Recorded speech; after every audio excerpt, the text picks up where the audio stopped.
Mi esposa Marisol y yo estamos muy agradecidos por la bendición de conocerles, de compartir en estos tiempos de matrimonio donde juntos hemos meditado en la palabra del Señor con el deseo de crecer en el propósito que Dios tiene para el matrimonio y para nuestras vidas.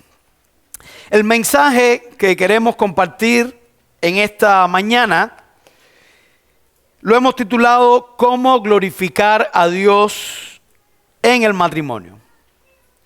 ¿Cómo glorificar a Dios en el matrimonio?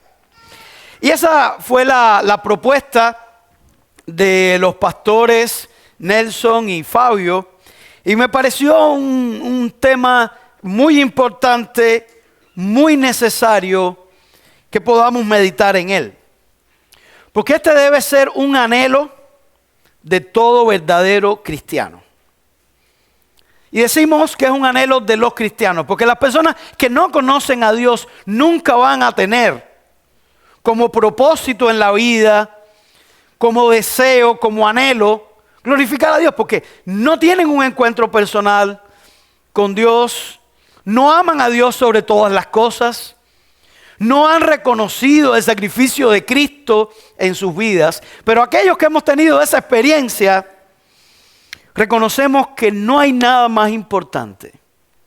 No hay nada que anhelemos más que darle gloria a Dios. Así lo enseña la Biblia. Tenemos el Salmo 115:1, que nos dice: no a nosotros, oh Jehová, no a nosotros, sino a tu nombre da gloria por tu misericordia, por tu verdad. Cuando hemos conocido la misericordia de Dios, ese es el sentir de un cristiano. Señor, no queremos que nos des gloria a nosotros, queremos que les des gloria a tu nombre. El mundo tiene otro criterio. El mundo está buscando la gloria para sí mismo, porque para el mundo el individuo, el yo, es el centro del universo. Ahora, el Salmo 115:1 es la expresión, la oración de un cristiano. Señor, no queremos que nos des gloria a nosotros, queremos que le des gloria a tu nombre. Y también el apóstol Pablo en el Nuevo Testamento, 1 Corintios 10:31, nos dice: si pues coméis o bebéis o hacéis otra cosa, hacedlo todo para la gloria de Dios. Si pues coméis o bebéis o hacéis otra cosa, hacedlo todo para la gloria de Dios. Fíjense que actividades tan comunes o tan vulgares, pudiéramos decir de alguna forma, como el comer y el beber, podemos utilizarlo para darle gloria al Señor. Así que todo lo que hacemos en nuestra vida puede darle gloria a Dios. Y eso significa que nuestro matrimonio también puede darle gloria a Dios. Pero más que eso, debemos entender nuestro matrimonio como una manera de glorificar a Dios. Ahora, cuando pensamos en la importancia de glorificar a Dios, de darle gloria a Dios, yo creo que es importante tener claridad en qué significa la gloria de Dios. ¿Qué es la gloria de Dios? La palabra gloria en español es la traducción de la palabra hebrea kabod, que significa literalmente peso. Entonces, la gloria es aquello que tiene valor, aquello que tiene peso. En el Antiguo Testamento muchas veces se asocia también la gloria con el brillo, aquello que es limpio, valioso, resplandeciente, que tiene peso. Cuando decimos muchas veces la palabra de esta persona tiene peso, lo que queremos decir es que es valiosa, que es importante. Esa es la gloria. Ahora, cuando pensamos en la gloria de Dios, dice la Biblia, ¿qué es aquello que tiene valor, que tiene peso, que tiene brillo, que tiene esplendor en Dios. Éxodo capítulos 33 y 34 nos puede ayudar en eso. En Éxodo 33, Moisés le pide a Dios que le muestre su gloria. Éxodo 33, 18. Moisés le dice: te ruego que me muestres tu gloria. Y Dios le responde en el versículo 19: yo haré pasar todo mi bien delante de tu rostro y proclamaré el nombre de Jehová delante de ti. Y tendré misericordia del que tendré misericordia y seré clemente para con el que seré clemente. Así que para Dios su gloria es todo el bien que hay en Dios. Toda la bondad que hay en Dios. Y Dios le dice: ok, voy a responder tu petición. Yo te voy a mostrar mi gloria. Yo te voy a mostrar el bien que hay en mí. Y entonces en el versículo, en el capítulo siguiente, podemos ver cómo Dios cumple esa promesa o ese deseo de mostrar el bien, la bondad que existe en Él. Por cierto, que al final del capítulo 33, el Señor le dice: no vas a ver mi gloria en todo su esplendor. Tendrás que ocultarte junto a la peña y yo haré pasar y verás mis espaldas. Ahora, cuando Dios pasa delante de Moisés, revelándole la gloria, ¿qué es lo que ve Moisés? Bueno, la Biblia dice que vio la espalda, y eso es una manera de expresar lo que los estudiosos bíblicos le llaman un antropomorfismo, una descripción como si fuera una persona, pero en realidad el bien que Dios le muestra es la declaración que Él hace de sí mismo. Esa es la gloria de Dios. Y dice en el versículo 6, Éxodo 34, 6. Y pasando Jehová por delante de él, proclamó: Jehová, Jehová, fuerte, misericordioso y piadoso, tardo para la ira y grande en misericordia y verdad, que guarda misericordia a millares, que perdona la iniquidad, la rebelión y el pecado, y que de ningún modo tendrá por inocente al malvado, que visita la maldad de los padres sobre los hijos y sobre los hijos de los hijos hasta la tercera y cuarta generación. Entonces Moisés, después de escuchar esas palabras que representan la gloria de Dios, dice que bajó la cabeza hacia el suelo y adoró. Entonces, ¿qué es la gloria de Dios? Podemos ver en este pasaje de Éxodo que la gloria de Dios es su carácter santo, sus atributos morales, sinónimo de todo el bien, de toda la belleza moral que hay en Dios, de su valor, ese carácter que no tiene comparación. Según el pasaje, además de su poder, que Dios es fuerte, Dios es poderoso, enfatiza su misericordia. Dios es un Dios misericordioso. Dios es un Dios que perdona. Es un Dios justo, lo dice. Que visita la maldad de los padres sobre los hijos. Es un Dios que no tiene por inocente al culpable. Es un Dios que no simplemente pasa por alto al malvado. Es un Dios que tiene ira. Pero sobre todas las cosas, es un Dios de misericordia. Hermanos, esa es la gloria de Dios. Y esa es la gloria que nosotros hemos conocido y que hemos conocido por experiencia. Moisés escuchó eso y quedó impactado. Se postró y adoró. Y a partir de este momento, los profetas en la Biblia volvieron una y otra vez a describir esa verdad acerca de Dios. Dios es tardo para la ira, pero Dios es grande en misericordia. De tal manera que Dios siempre va a condenar el pecado. Pero cuando una persona se arrepiente, Dios le da la oportunidad y lo perdona y lo salva. Esa es la misericordia de Dios. Cuando hablamos de los profetas, la manera que aplicaron y que repitieron, se repite en los salmos, se repite en los profetas mayores y menores. Pero me llama mucho la atención cómo aparece en el libro de Jonás.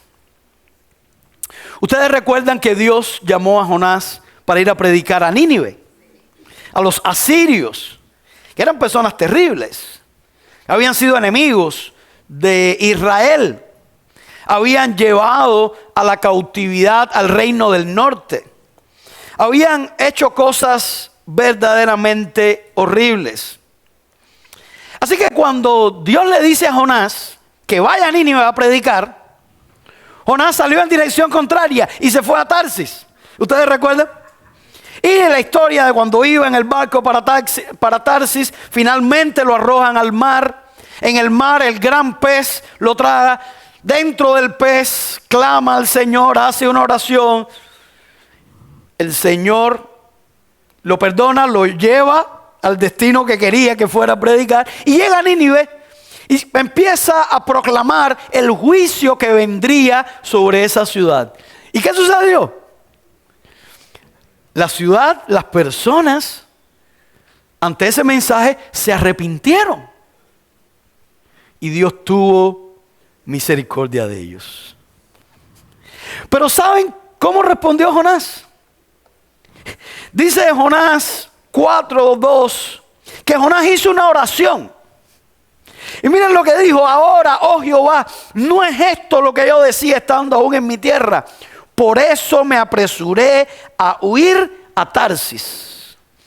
Aquí está diciendo Jonás, ¿por qué él no obedeció? ¿Por qué él se fue a Tarsis? Dice, porque sabía yo que tú eres Dios clemente y piadoso, tardo en enojarte y de grande misericordia, y que te arrepientes del mal.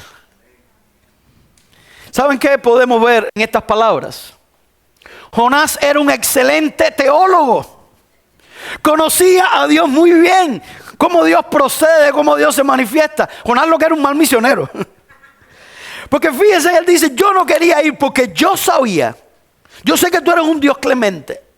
Yo sé que tú eres un Dios misericordioso. Yo sé que las personas pueden haber hecho lo peor en la vida, pero yo sé que si se arrepienten tú los perdonas. Y yo no quería que tú los perdonaras. Estos son mis enemigos. Estos son los enemigos del pueblo. Yo quería que tú los castigaras. Y el Señor tiene que tratar con Jonás.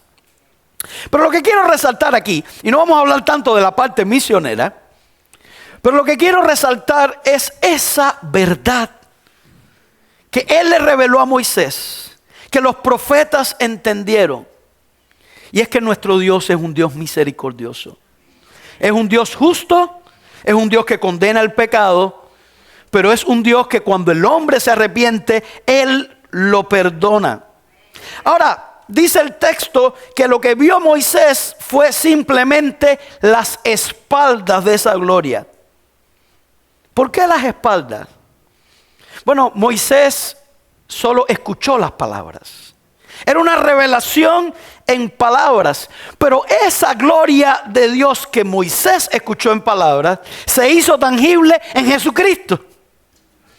Cuando Cristo vino a este mundo, cuando se encarnó, pero de manera más sublime, cuando Cristo murió en la cruz del Calvario. Allí se despliega la gloria de Dios. ¿Por qué? Porque Dios es justo y Dios no pasa por alto el pecado, y por eso Dios condenó el pecado en la persona de su Hijo Santo. ¿Para qué? Y qué lindo como se leyó Juan 3:16 dos veces en esta mañana sin ponerse de acuerdo. ¿Por qué? Porque de tal manera amó Dios al mundo, por el amor de Dios a la humanidad, por su misericordia, para que todo aquel que en Él cree no se pierda, mas tenga vida eterna. Hermanos, esa es la gloria de Dios que nosotros hemos conocido. Qué grande es nuestro Dios, qué misericordioso, qué justo. que no pasó por alto el pecado. Si Dios fuera como alguno de nosotros hubiera dicho, yo perdono al hombre y mi hijo no tiene que morir. No, Dios es justo, no tiene por inocente al culpable y por eso Cristo tuvo que morir. Pero su misericordia y su amor lo llevó a sacrificar a su propio hijo. Cuán glorioso es nuestro Dios, cuán grande. Cuando meditamos en esa verdad, no solamente como algo intelectual, cuando nosotros experimentamos en nuestra vida el perdón de Dios. Cuando experimentamos su amor y nos damos cuenta de que no lo merecíamos. Por eso cuando entendemos esa verdad, cuando entendemos la gloria de Dios, cuando la experimentamos en nuestra vida, lo único que queremos es desplegar esa gloria. Y que otros puedan ver cuán grande es nuestro Dios, cuán misericordioso es nuestro Dios. Los cristianos glorificamos a Dios siendo sal y luz de este mundo. Este mundo que no conoce el amor de Cristo. Este mundo que no conoce la justicia de Dios. No conoce del sacrificio de Cristo. Pero nosotros con nuestra vida podemos glorificar al Señor. Y eso fue lo que dijo Jesús en Mateo 5, del 13 al 16. Vosotros sois la sal de la tierra. Pero si la sal se desvaneciere, ¿con qué será salada? No sirve más para nada, sino para ser echada afuera y hollada por los hombres. Si nosotros no vivimos como Dios quiere, la sal se desvanece. Vosotros sois la luz del mundo. Una ciudad asentada sobre un monte no se puede esconder, ni se enciende una luz y se pone debajo de un almud, sino sobre el candelero y alumbra a todos los que están en casa. Así alumbre vuestra luz delante de los hombres, para que vean vuestras buenas obras y glorifiquen a vuestro Padre que está en los cielos. Cuando los cristianos vivimos como Dios quiere, somos sal y luz. Y el resultado es que las personas le van a dar gloria a nuestro Padre. Y no es buscar la gloria para nosotros. Es cierto que el Señor cuando nos perdona, nos cambia, nos transforma, hace de nosotros nuevas criaturas. Y muchas veces las personas nos ven vivir y se quedan asombrados. Algunos quieren darnos gloria a nosotros. Oye, mira cómo cambió. Mira qué fuerza de voluntad tiene esa persona. Y ahí es donde nosotros debemos que recordar y decir, no fue mi fuerza de voluntad. No fui yo el que cambié porque soy una buena persona. Es la obra de Dios en mi vida. Si vas a darle gloria a alguien, dale gloria al Señor. Porque Él me perdonó cuando estaba perdido, cuando no tenía oportunidad. Él tuvo misericordia de mí. Y Él cambió y transformó mi vida. Ahora, el tema en esta mañana es cómo glorificar a Dios en el matrimonio. Si nosotros vivimos un matrimonio de acuerdo a la voluntad del Señor, vamos a glorificar su nombre. Y el mundo podrá ver a Cristo, podrá ver el Evangelio a través de nuestro matrimonio. El apóstol Pablo hizo precisamente esta aplicación en la carta a los Efesios, capítulo 5, versículos del 21 al 32. Efesios 5, 21 al 32. Y a partir de este pasaje hay una verdad principal que queremos compartir y es la siguiente. Debemos desplegar la gloria de Dios ante la iglesia y el mundo por medio de nuestro matrimonio. Ese es un desafío que tenemos los matrimonios cristianos. Desplegar la gloria de Dios ante la iglesia y el mundo por medio de nuestro matrimonio. ¿Cómo podemos hacerlo? Según este pasaje, podemos leer el versículo 21 que dice así: someteos unos a otros en el temor de Dios. Así que glorificamos a Dios en nuestro matrimonio cuando nos sometemos el uno al otro en el temor de Dios. Someternos. Esa es una palabra que no nos gusta. Casi que no nos gusta ni decirla. Someternos. Porque la palabra someter sí nos gusta. El problema es cuando lo usamos de manera reflexiva. Cuando nos estamos sometiendo nosotros mismos al otro. Eso requiere humildad. Requiere negarnos a nosotros mismos. Requiere buscar el bien del otro sin condiciones. Porque yo me estoy sometiendo a él o a ella. Significa entregarnos sin esperar nada a cambio. Pero ¿saben ustedes que eso fue exactamente lo que hizo Cristo? Cuando renunció a sus derechos. Muchas veces no queremos someternos porque decimos, yo tengo derechos. Yo no me voy a someter a otra persona. Yo voy a afirmar y voy a buscar lo que es para mi propio bien. Pero Cristo no estimó el ser igual a Dios como cosa que aferrarse, sino que se despojó a sí mismo, tomando forma de siervo. Se sometió a la voluntad del Padre y se sometió para la salvación y el bien de los seres humanos. Él, siendo el Señor, no vino para ser servido, sino para servir. A eso vino Cristo a este mundo. Cuando tomó allí el lebrillo, tomó la toalla y lavó los pies a sus discípulos. Los discípulos no podían ni imaginar que el Señor les iba a lavar los pies. Y el Señor lo hizo. Y él dijo, si yo siendo el Señor he lavado vuestros pies, ustedes deben hacer lo mismo. Para someternos los unos a los otros, debemos ser intencionales y luchar con nuestra naturaleza pecaminosa, que lo que quiere hacer es someter al otro, no someterse a otro. Tenemos que luchar contra esa realidad. Eso lo hacemos en obediencia a Dios, aun cuando no tengamos deseo. Aun cuando es contrario a lo que el mundo hace, el mundo que nos rodea. Lo hacemos por el temor a Dios. Porque eso es lo que Dios quiere de nuestras vidas y de nuestro matrimonio. Muchos van al matrimonio buscando su propia felicidad. Yo quiero casarme porque yo quiero ser feliz. Y esa no es la motivación. Más bien deberíamos ir buscando la felicidad del otro. Y eso casi que suena extraño, ¿no? ¿Cómo yo voy a ir a buscar la felicidad del otro? No, yo voy al matrimonio para bendecir a otra persona. Para edificarla, para hacerla crecer.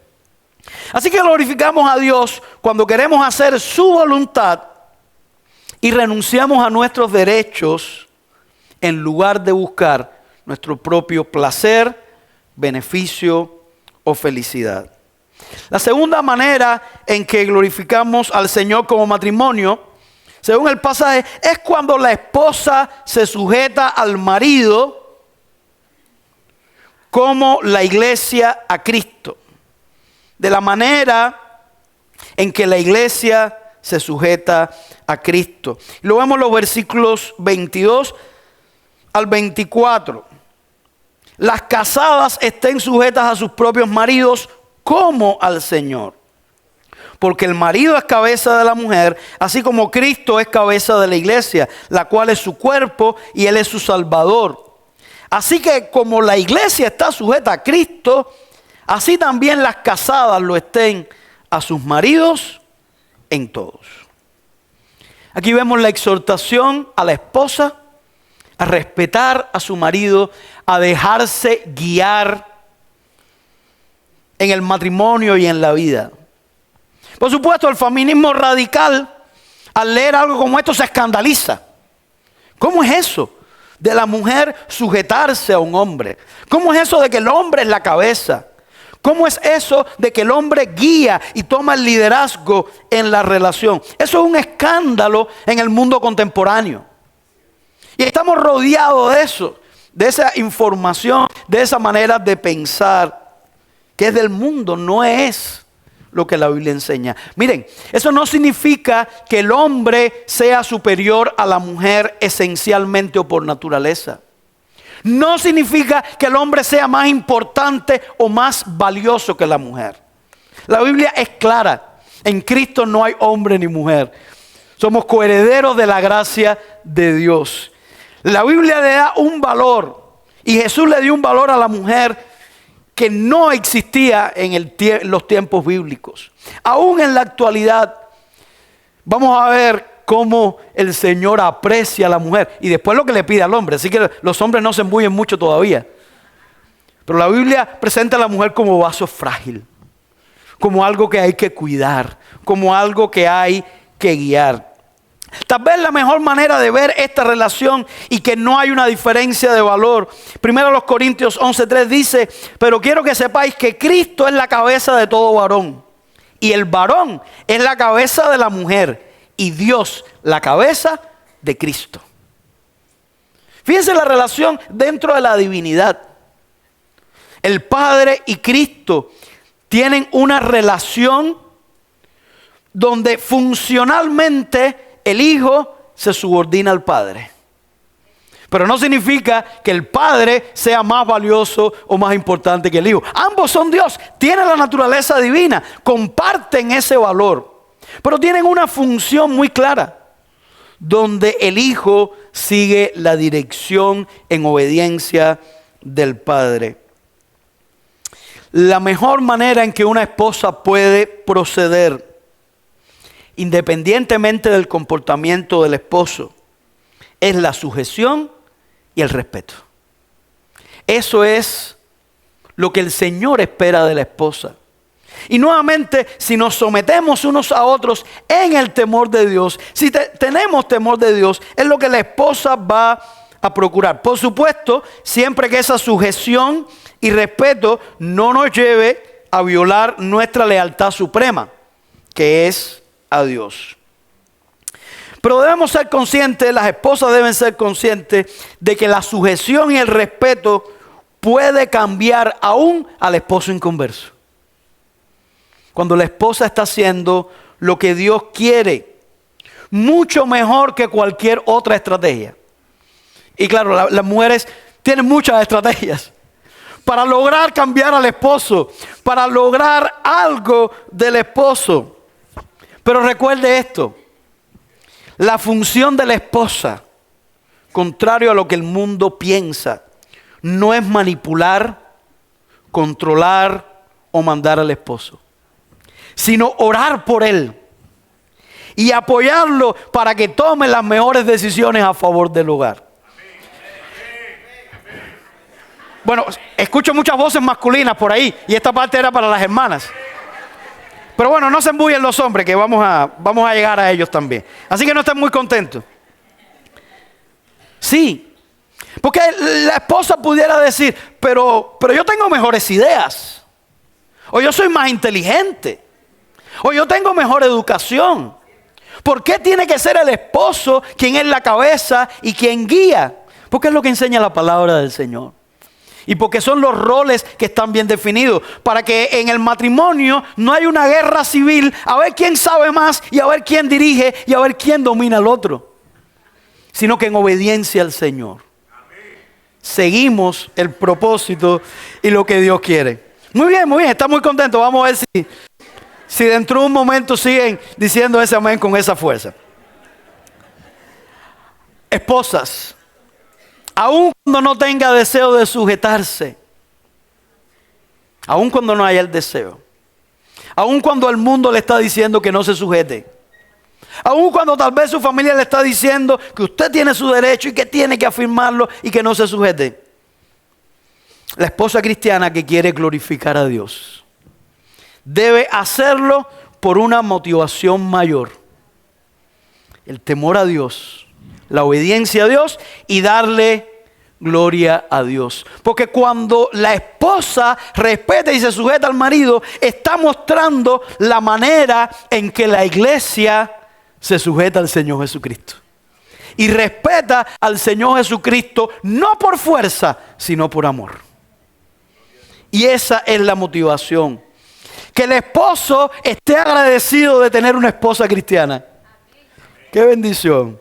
Que el mundo pueda ver la bendición que es tener una esposa cristiana.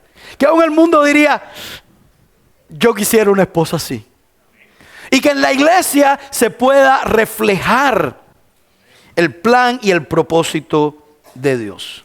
Pero ahora vamos a los esposos. ¿Cómo glorificamos a Dios en el matrimonio? Según Efesios 5 del 25 al 29, cuando el esposo ama a la esposa como Cristo amó a la iglesia. Las esposas creen que Dios les pide algo grande y fuerte y difícil. Miren lo que le pide al esposo. Dice el versículo 25, maridos, amad a vuestras mujeres, así como Cristo amó a la iglesia y se entregó a sí mismo por ella, para santificarla, habiéndola purificado en el lavamiento del agua por la palabra, a fin de presentársela a sí mismo una iglesia gloriosa, que no tuviese mancha ni arruga ni cosa semejante, sino que fuese santa y sin mancha. Así también los maridos deben amar a sus mujeres como a sus mismos cuerpos. El que ama a su mujer, a sí mismo se ama. El liderazgo del hombre, esa función honrosa de ser cabeza de la familia, de ser cabeza de la mujer, de ser cabeza del hogar, no es machismo, no es explotación, no es beneficiarse de la posición de poder. Porque muchas veces eso es lo que hace el mundo, ¿no? Está buscando una posición de poder para beneficiarme, para someter, para esclavizar, para que aquellos que yo estoy liderando me sirvan a mí. Pero ese no es el sentido del liderazgo en la Biblia. De hecho, los propios discípulos estaban discutiendo quiénes iban a ser los primeros y quién se iba a sentar a la derecha y a la izquierda. Y el Señor Jesucristo tiene que hacer un alto y decirle, en el mundo, las naciones, los reyes, tratan de ejercer potestad sobre los otros. Tratan de enseñorearse, mas entre vosotros no será así. El modelo de liderazgo que revela la gloria de Dios es un liderazgo que se sacrifica, que tiene una posición superior de liderazgo, no para beneficiarse, sino para beneficiar. No es el mundo que busca una posición de liderazgo para que le sirvan. La posición de liderazgo es una posición para servir, para sacrificarnos, para pensar en el beneficio de la otra persona, incluso hasta el punto de dar nuestra vida, de cuidar a esa esposa, de guiarla para bendición del hogar y de la familia. La esposa que tiene un esposo así, que tiene ese líder, esa cabeza que Dios quiere, se siente segura, se siente cuidada, se siente tranquila. Algunas mujeres dicen, yo me sujetaría a mi esposo si él amara a Cristo, si él me amara como Cristo amó a la iglesia. Y hay hombres que dicen, yo amaría a mi esposa si ella me respetara como la iglesia se sujeta a Cristo. Y muchas veces estamos poniendo condiciones y condicionamos nuestra actitud y nuestra respuesta a lo que hace la otra persona. Pero ¿saben qué? Cada uno de nosotros es responsable delante de Dios. Usted no es responsable por la manera en que actúa la otra persona. La esposa no es responsable si el esposo la ama como Cristo, no. Es responsable de sujetarse. Y el esposo no es responsable si la mujer lo respeta o no. Él tiene que amar sacrificialmente. Ahora, sabemos que el ideal, cuando hay un esposo que ama y hay una mujer que se sujeta. Y entonces, ocurre esa competencia en el matrimonio a ver quién bendice más al otro. No quién está buscando más bendición para sí, quién bendice más al otro. Y ahí es donde se cumple el propósito de Dios de bendición, de felicidad. Donde el matrimonio llega a ser una bendición. Y donde el mundo que mira desde afuera dice, qué lindo. Yo quisiera un matrimonio así. Yo quisiera experimentar esa bendición. El pecado dificulta cumplir estos deberes en el matrimonio. Por eso necesitamos fervientemente la ayuda de Dios. Dios que nos ayude a negarnos a nosotros mismos. Para hacer las cosas como Dios quiere. Y para glorificar a Dios con nuestras vidas. Y la última manera en que glorificamos a Dios en el matrimonio es cuando permanecemos unidos. Dice el versículo 30, porque somos miembros de su cuerpo, de su carne y de sus huesos. Por esto dejará el hombre a su padre y a su madre y se unirá a su mujer y los dos serán una sola carne. Grande es este misterio, mas yo digo esto respecto de Cristo y de la iglesia. Fíjense el misterio aquí. El matrimonio no es un modelo para la relación de Cristo con su iglesia. La relación de Cristo con su iglesia, esa relación de amor y sujeción mutua, ese modelo es el que debe seguir el matrimonio y la familia. Es un modelo de unidad. Por cierto, que cuando se habla de la unión aún dentro de la divinidad, dentro de la Trinidad, el matrimonio refleja esa verdad. Cuando dice en Génesis 2:24, por tanto dejará el hombre a su padre y a su madre, que se cita aquí en Efesios 5, y se unirá a su mujer y los dos serán una sola carne. O sea, aquí en la matemática, la lógica matemática es 1 más 1 es igual a 1. Un hombre y una mujer se unen y llegan a ser una sola carne. Por cierto que en la sexualidad, el acto sexual es un símbolo de esa unidad en que llegan a ser una sola carne. Pero la palabra que se traduce aquí como uno en hebreo es la misma que aparece en Deuteronomio 6:4. Cuando dice, oye Israel, Jehová nuestro Dios, Jehová uno es. Y por eso en esa palabra está implícita la Trinidad. Esa relación perfecta dentro de la Trinidad, que es una unidad compuesta. Es la misma palabra hebrea. Así que llegamos a ser uno. Y Dios nos hace uno por medio del matrimonio. Y por eso Jesús dijo, por tanto, lo que Dios juntó, no lo separe el hombre. Porque en nuestro matrimonio podemos representar la unidad de la iglesia, podemos representar la unidad que hay en Dios. ¿Se puede romper la unidad de Cristo y su iglesia? No. Por eso cuando hay un divorcio, lo que estamos mostrando negativamente es que la unidad dentro de la iglesia se puede romper. Pero cuando el matrimonio permanece unido, a pesar de los problemas y a pesar de las dificultades, refleja la unidad de Cristo y su iglesia, aun cuando muchas veces la iglesia le falla a Cristo. Aun cuando la iglesia se equivoca. Pero hay una promesa de perseverar en esa relación. Habrá momentos en que no querrás seguir unido a tu esposo o a tu esposa. En esos momentos de conflicto, tal vez pienses que tus padres se divorciaron cuando tuvieron un problema. En tus hermanos que se divorciaron. En tus amigos y tus compañeros de trabajo que se han divorciado. Incluso lamentablemente, tristemente, en hermanos de la iglesia que se han divorciado. Y querrás salir huyendo de la relación. Y querrás decir, bueno, yo estaría mejor si estuviera solo.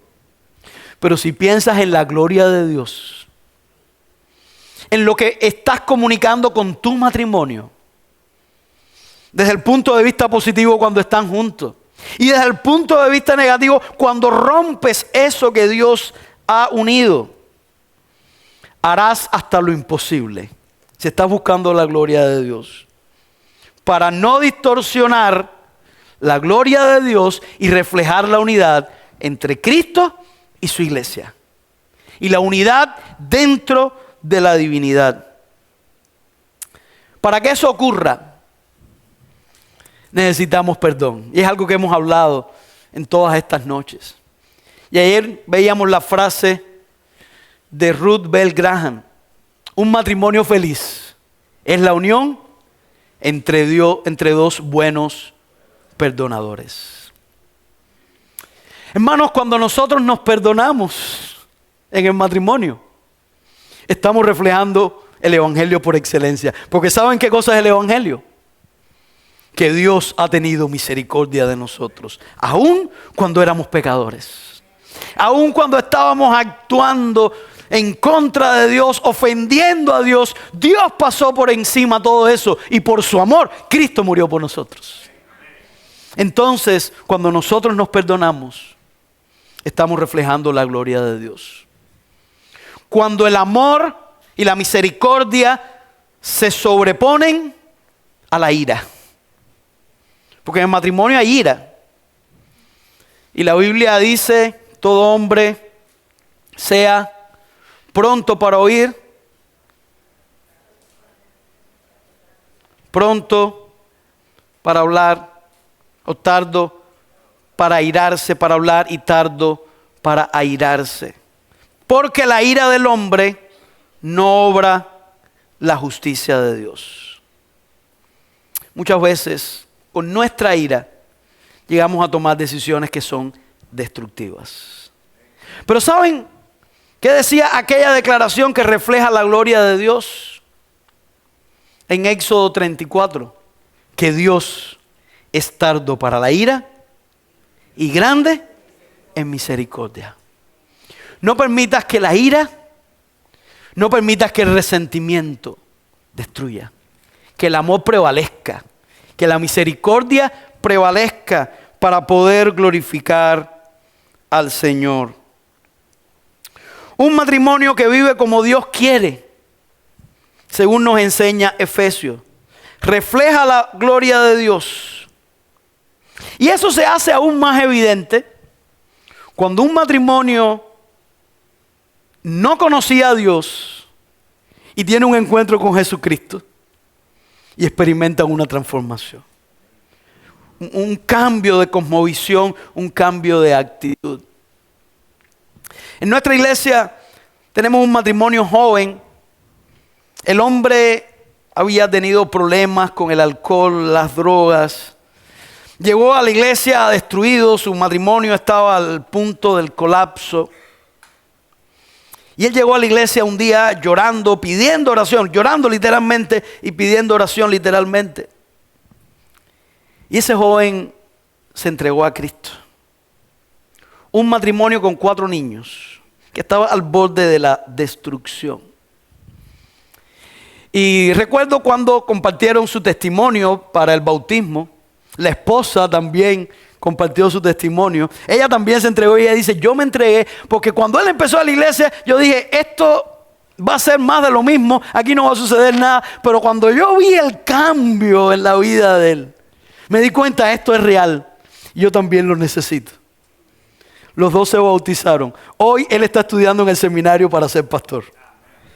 Y cuando yo lo veo en la iglesia llegar con sus 4 niños y ese matrimonio restaurado, yo digo, esta es la gloria de Dios reflejada en su vida. Qué diferente para esos 4 niños el hecho de que sus padres conocieron a Cristo, se entregaron a Él y sus vidas fueron cambiadas para siempre. Y el mundo lo ve.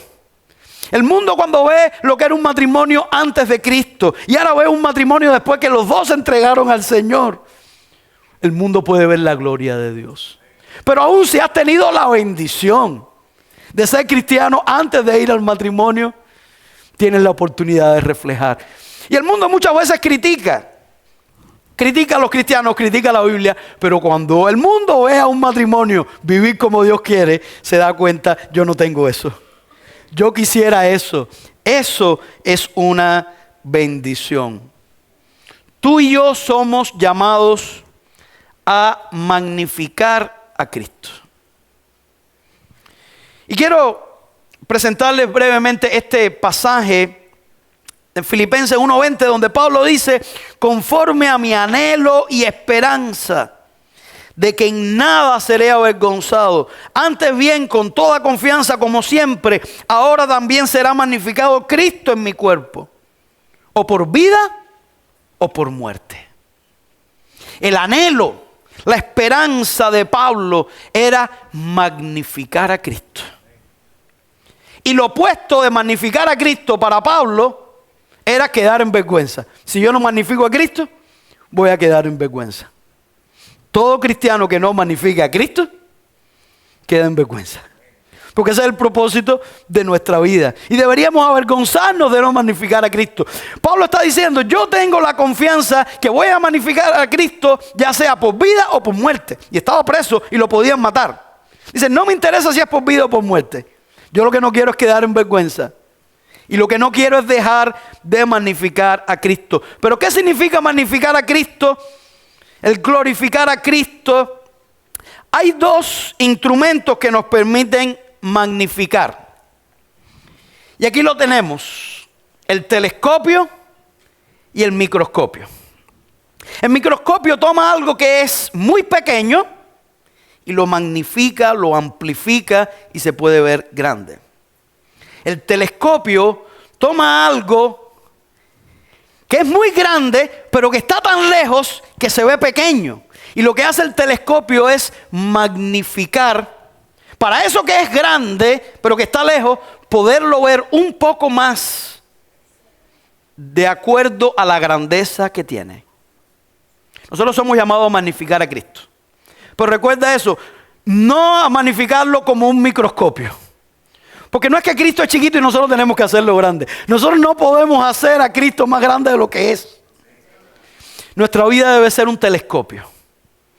Que las personas que están tan lejos de Dios, tan lejos de Cristo, que no conocen su evangelio y no lo puedan ver, al mirar nuestra vida, puedan acercarse un poco más a Cristo. Y puedan ver su gloria y puedan ver la belleza del evangelio en nosotros, en nuestra vida. Eso no podemos hacerlo por nuestras propias fuerzas. Eso es un desafío que cada cristiano tiene.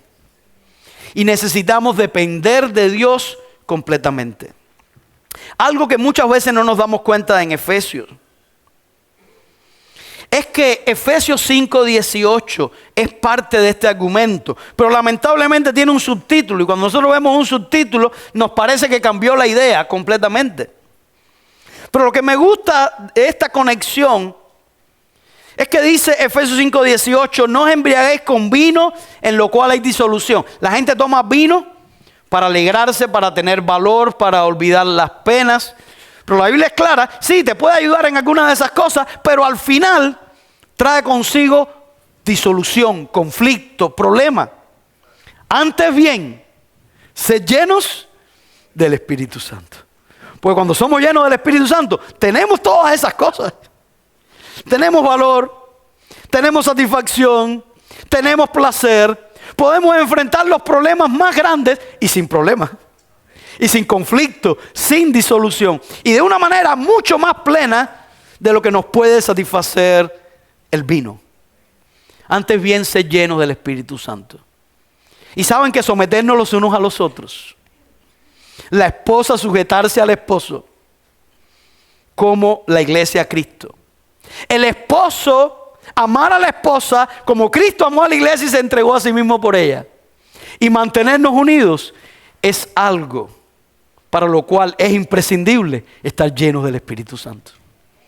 Que el Espíritu Santo nos ayude, nos fortalezca y cambie toda esa naturaleza pecaminosa. Debemos desearlo por nuestro bien, por nuestra familia, por nuestros hijos, por nuestro cónyuge, por nosotros mismos, pero sobre todo para glorificar a Dios. Y quiero terminar con este pensamiento. Vive de tal modo que aquellos que te conocen pero no conocen a Dios, puedan llegar a conocerlo porque te conocen a ti. Eso es glorificar al Señor. Vamos a orar. Padre, gracias por tu palabra. Gracias por la bendición de conocerte. Y gracias, Señor, porque hemos visto tu gloria en Cristo, su muerte en la cruz, su misericordia que nos ha alcanzado, su amor. Padre, ¿dónde estaríamos si no te tuviéramos?